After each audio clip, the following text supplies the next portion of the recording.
Upgrades.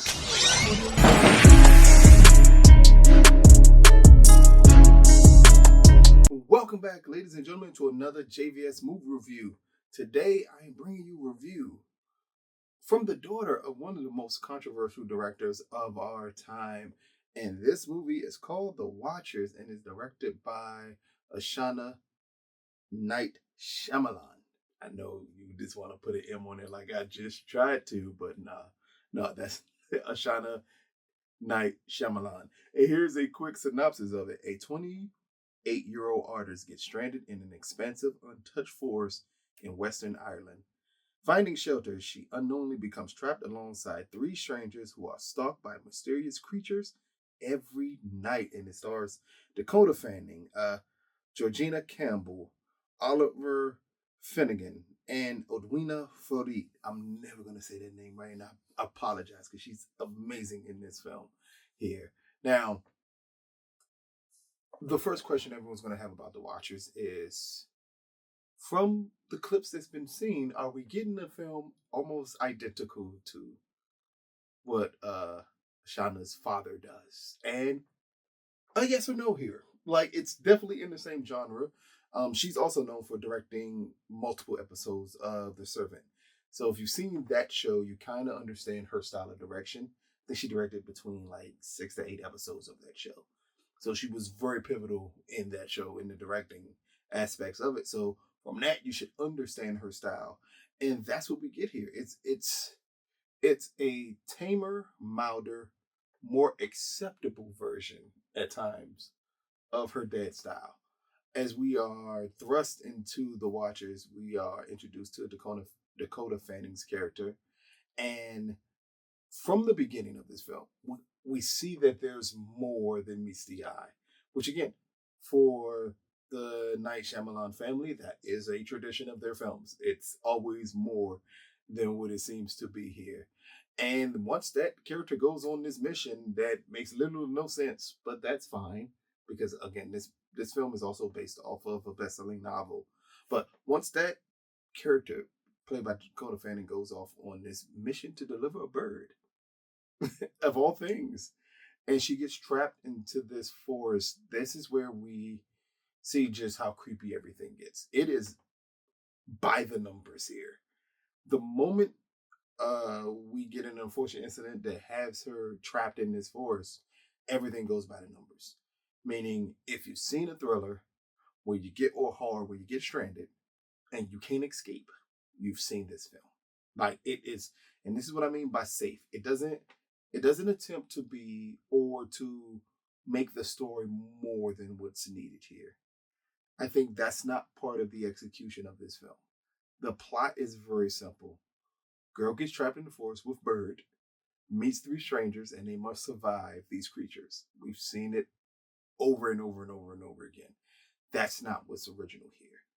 What's original here is Miss Night Shyamalan's direction on this film. She does a great job of pulling emotions from her characters in this film. Between Dakota, who's great in this movie. Like, she sets the tone perfectly for this movie. But it's not just her, the entire cast is. And this is a film that only has 4 actors in it for all of the film. That's all you're getting really for all of the film is 4 actors.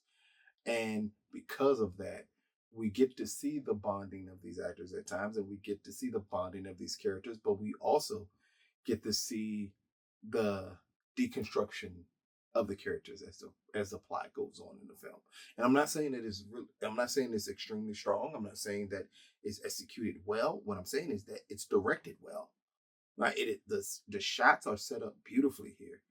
From even at the beginning of the film is this open shot just of this landscaping that looks amazing. Like, it's set up to set up the tone of the film. And the tone of the film never leaves focus here. And a strength that she has here that her dad, especially later on in his career, has not really mastered a lot. He kind of came close to it last year with Knock at the Cabin. Kind of came close to it, and that is making sure the pacing and the tone match each other to the extent where the thrills make sense. He came really close last year with doing it. She does it here in spades because while this film is by the numbers, you're still intrigued as an audience member exactly what's happening here. And it's hints the entire time as you're watching what's happening here. You may think other things, but the way she sets up the few jump scare moments in this film are brilliant. It's the way it needs to be set up where it doesn't distract you from the remainder of the film. But again, as we get just to the acting standpoint, this is Dakota Fanning like showcasing her overall talent.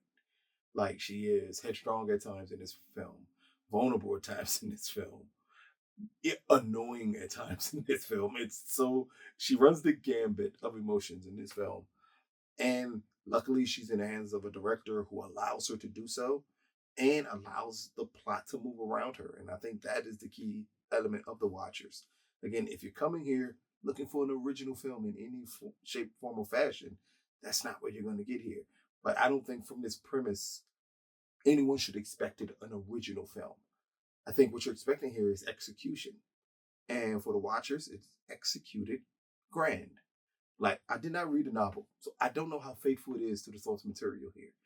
But what I do know from watching this film is that it's faithful to the genre of that thriller horror, where it gives you just enough scares, gives you enough jumps, it leaves you guessing all the way to the end of this film, while there is a little bit of a curveball thrown, which if you're in a Night Shyamalan family, a curveball is expected in any film you would ever do. This one seems mild. It's not something so far-fetched that it completely throws you off, like Bryce Howard in The Village, but it's enough to keep you intrigued. I'm not saying it's executed the best, because it's not, because in those moments we just don't get the emotion necessary to make that an impactful reveal. But instead, what we just get is a solid reveal. Like it's that's the key word here for The Watchers. The Watchers is a solid film. It's nothing extraordinary special about this film. It has watchability. And I know that's not saying that it's great, and it could throw a lot of people off, because that's not a term that we hear a lot from good films. We hear that normally from films that are bad but entertaining. This film is not bad, and it's very watchable, but it's nothing extraordinary. Nothing sticks out. Even though Dakota is really good in this film, it's so many limitations because of the way the plot and the story is set up that it never can go to great. It can just go to really good in the context of the film. And that's what you get here, is a solid effort from a first-time director of a film that after this film, I definitely would love to see more work from her, but possibly to step out of her dad's shadow. Because in the end, this very much feels, and M. Night did produce it, so it does feel like just an offshoot of a film from her dad. So I think if she could step away from this genre and do something completely, wholeheartedly different, I think we could get a different experience. But unfortunately, you're going to be compared, whether good or bad, to a guy who made The Sixth Sense and Unbreakable and Signs and The Visit and The Village, and movies people absolutely hated. But because of that, and because she decided to stick in this genre, those comparisons are gonna come. Luckily for her here, I think she plays it safe, not to the detriment of the film, but she plays it safe to the, again, watchability of the film. And I think that's all that matters in the end. If you're looking for a nice, calm thriller, few jump scares in it, but nothing overtly just sinister. It never feels that way in this film. If that's the type of thriller you're looking for, I think this could be the film for you. And on that level, it works wonders here. While it has its flaws at times, but those flaws don't supersede the product that it's giving. And that is a key element here, is that this is a very solid film that I don't think it can be an issue with people watching it, but it just may not be the film that you run out to theaters to see. But The Watchers, Out of a possible 10, I'm going to give The Watchers a 6 out of 10. This is still a solid film. I can imagine watching this multiple times and still being intrigued by it, just because it's nothing over the top about it. It's very straightforward, solid performance, really great direction, some amazing cinematographies in this film.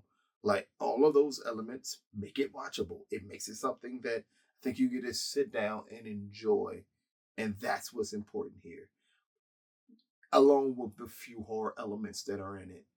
Again, it just doesn't go over the top like her dad's films do, and I think that's its saving grace, because this film could have went left and could have been close to unwatchable if you go too far with it.